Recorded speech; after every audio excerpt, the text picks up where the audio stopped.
بسم اللہ الرحمن الرحیم۔ دوستو، بایوگرافکس اردو میں خوش آمدید۔ میں ایک مثالی جمہوریت اور آزاد معاشرے کا خواہش مند ہوں جس میں تمام لوگ ایک ساتھ امن سے زندگی بسر کر سکیں اور انہیں ایک جیسے مواقع میسر ہوں۔ یہ میرا مشن ہے جس کی تکمیل کے لیے میں زندہ ہوں، لیکن اگر اس مشن کی تکمیل کے لیے مجھے زندگی کی قربانی بھی دینا پڑی تو میں اس سے بھی دریغ نہیں کروں گا۔ یہ الفاظ جنوبی افریقہ کے پہلے سیاہ فام صدر اور ملک کو نسلی امتیاز سے پاک کرنے والے جدوجہد کی علامت سمجھے جانے والے رہنما نیلسن منڈیلا کے تھے، جو انہوں نے ریوونیا کورٹ میں اپنے خلاف تشدد کے ذریعے حکومت کا تختہ الٹنے کے الزام کے ایک کیس میں اپنا دفاع کرتے ہوئے کہے۔ وہ ان چند لیڈروں میں شامل تھے جنہوں نے اپنی زندگی کا بیشتر تقریباً 1/4 سے زیادہ حصہ جیل کی سلاخوں کے پیچھے گزارا۔ دوستو، ویڈیو میں آگے بڑھنے سے پہلے آپ دوستوں سے گزارش ہے کہ اگر ابھی تک آپ نے ہمارے اس چینل کو سبسکرائب نہیں کیا تو اسے سبسکرائب کر کے ساتھ موجود بیل آئیکن کو بھی دبا دیجیے تاکہ ہر نئی آنے والی ویڈیو کا نوٹیفیکیشن آپ کو ملتا رہے۔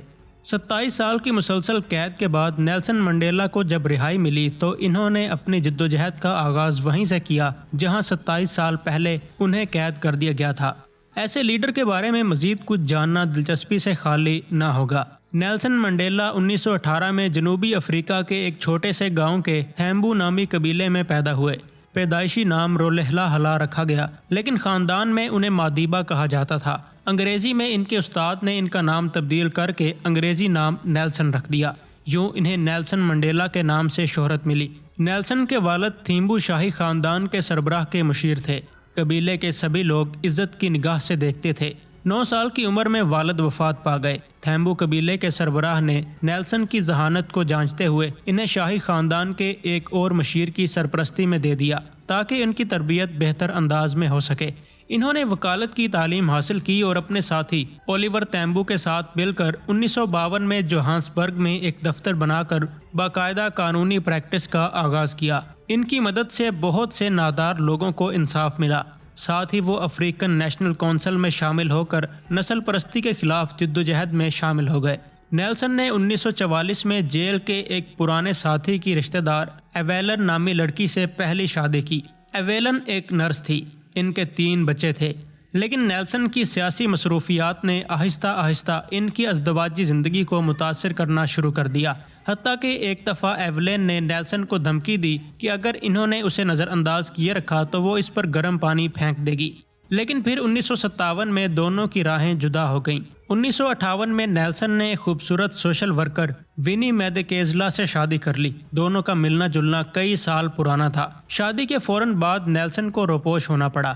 صدر بننے کے بعد نیلسن نے اپنی قید کے دوران سماجی خدمات کے بدلے میں اپنی بیگم وینی کو بھی کابینہ میں شامل کر لیا۔ جلد ہی وینی پر پارٹی فنڈز کے غلط استعمال کے الزامات زور پکڑتے گئے، جس کی وجہ سے نیلسن نے اسے 1996 میں طلاق دے دی۔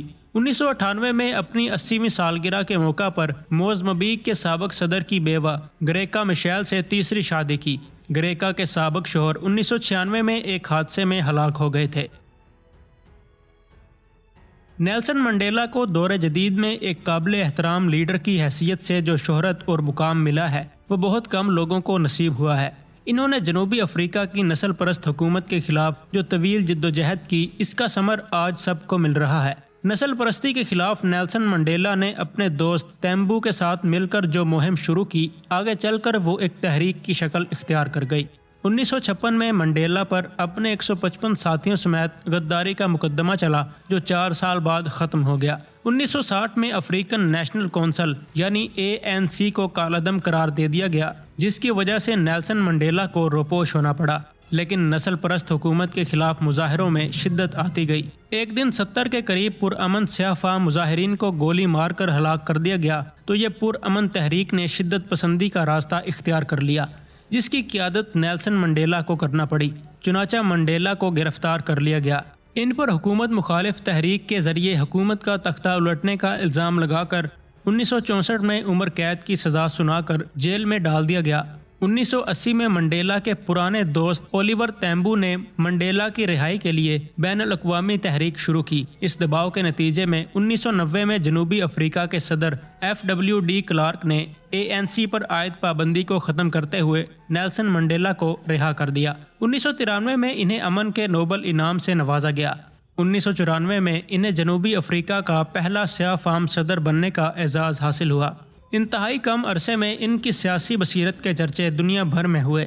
انہوں نے دانش مندی کا مظاہرہ کرتے ہوئے سفید فاموں کی طرف دوستی کا ہاتھ بڑھایا۔ سفید فام جنگجو زولو قوم کو بھی دوستی کی دعوت دی۔ انہوں نے نہ صرف اپنے ملک میں امن کی بحالی کی کوششوں میں قائدانہ کردار ادا کیا، بلکہ دنیا کے جس بھی کونے میں بد امنی دیکھی اس کے خلاف آواز بلند کرتے پائے گئے۔ وہ دنیا کے ایک مدبر لیڈر کے طور پر بھی سامنے آئے۔ اس کا اندازہ ان کو ملنے والی 100 سے زائد اعزازی ڈگریوں سے ہوتا ہے۔ صدارت چھوڑنے کے بعد نیلسن منڈیلا جنوبی افریقہ کے اعلیٰ ترین سفیر بن کر ایک نئے روپ میں سامنے آئے۔ انہوں نے HIV ایڈز کے خلاف مہم چلائی اور اپنے ملک کو 2010 کے فٹ بال ورلڈ کپ کی میزبانی دلوانے میں کامیاب ہوئے۔ انہوں نے 2003 میں عراق امریکہ جنگ میں امریکہ کے بڑھتے ہوئے مظالم دیکھے تو بش سینئر کو ایک خط لکھا کہ اپنے بیٹے کو ان مظالم سے روکو۔ اس موقع پر انہوں نے مزید لکھا کہ میں ایسی طاقت کی مذمت کرتا ہوں جس کا صدر دور اندیشی کی صلاحیت سے عاری ہو، جو صحیح طریقے سے سوچ بھی نہیں سکتا اور دنیا کو تباہ کرنے پر تلا ہوا ہے۔ دوستو، امید ہے کہ آپ کو ہماری آج کی یہ ویڈیو ضرور پسند آئی ہوگی۔ اگر ابھی تک آپ نے ہمارے اس چینل کو سبسکرائب نہیں کیا تو اسے سبسکرائب کر کے ساتھ موجود بیل آئیکن کو دبانا مت بھولیے۔ دوستو، ملتے ہیں کسی اور ویڈیو میں، تب تک کے لیے اپنا بہت سارا خیال رکھیے۔ اللہ حافظ۔